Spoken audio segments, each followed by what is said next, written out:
Bienvenue sur mon tutoriel numéro 185 et aujourd'hui on va parler de l'IFI, l'Instant File Initialization. Alors, cette option n'est pas activée par défaut sur SQL pour des raisons de sécurité. Je vais en parler après. Elle permet de gagner un gain de temps qui est non négligeable sur la création, la restauration et les autogros de la base de données. Alors, si ce privilège n'est pas accordé, SQL, quand il va créer une base ou il va restaurer une base, il doit réinitialiser les fichiers qu'il va créer en remplissant le disque avec des zéros en fait. Attention, ça ne marche pas avec les fichiers log, il faut le savoir.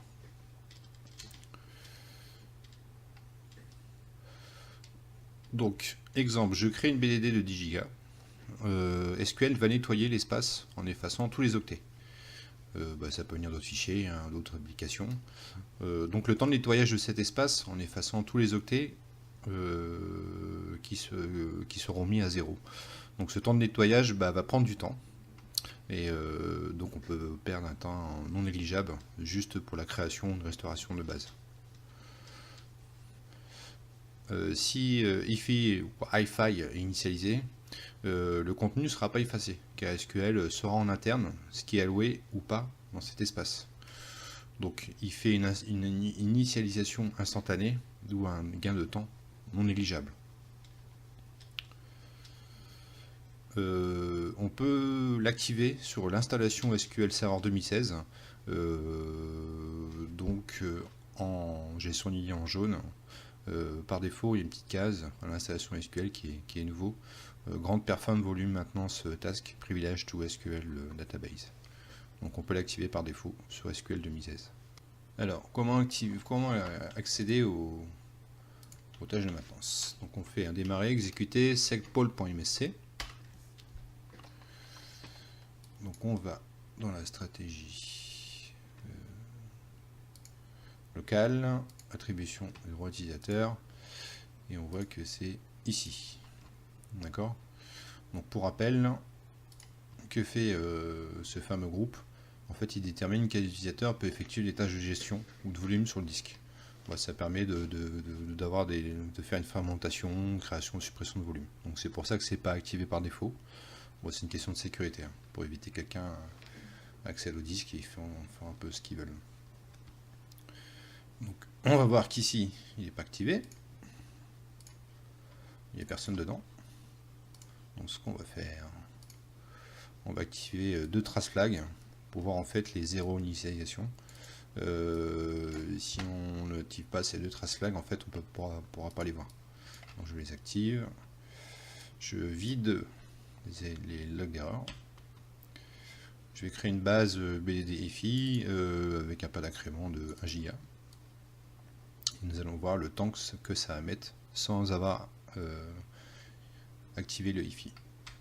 Donc je fais une petite pause dans ma vidéo parce que ça prend un peu de temps.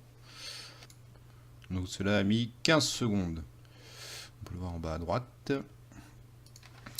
Donc je note 15 secondes. Donc si on regarde dans les journaux d'erreur, qu'est-ce qui s'est passé? Donc là c'est bien parlant. On voit qu'ici que tous les octets pour la création de la base ont été remis à 0. Donc on voit ici zeroing F pour la BDD MDF. Bon, pour le fichier de données, from page to 0. Donc c'est là il a perdu plus de temps parce qu'il a initié tous ces octets à 0. Donc on voit qu'on a une perte de temps ici et on voit bien que dans le journaux d'erreur que la base a bien été réinitialisée. Donc je vais resupprimer la BDD. Donc je vais activer le IFI. Je retourne dans le groupe. Donc je vais ajouter mon compte. Donc il faut mettre le compte de service SQL. Donc là c'est le mien. C'est pas très dur, je me rajoute. Je vais redémarrer le moteur SQL. Je le redémarre. Il est redémarré. Donc là j'ai activé le IFI. Je repurge les logs. Je réactive les trace flags. Et donc je vais voir combien de temps va prendre la création de la base de données en ayant activé le IFI.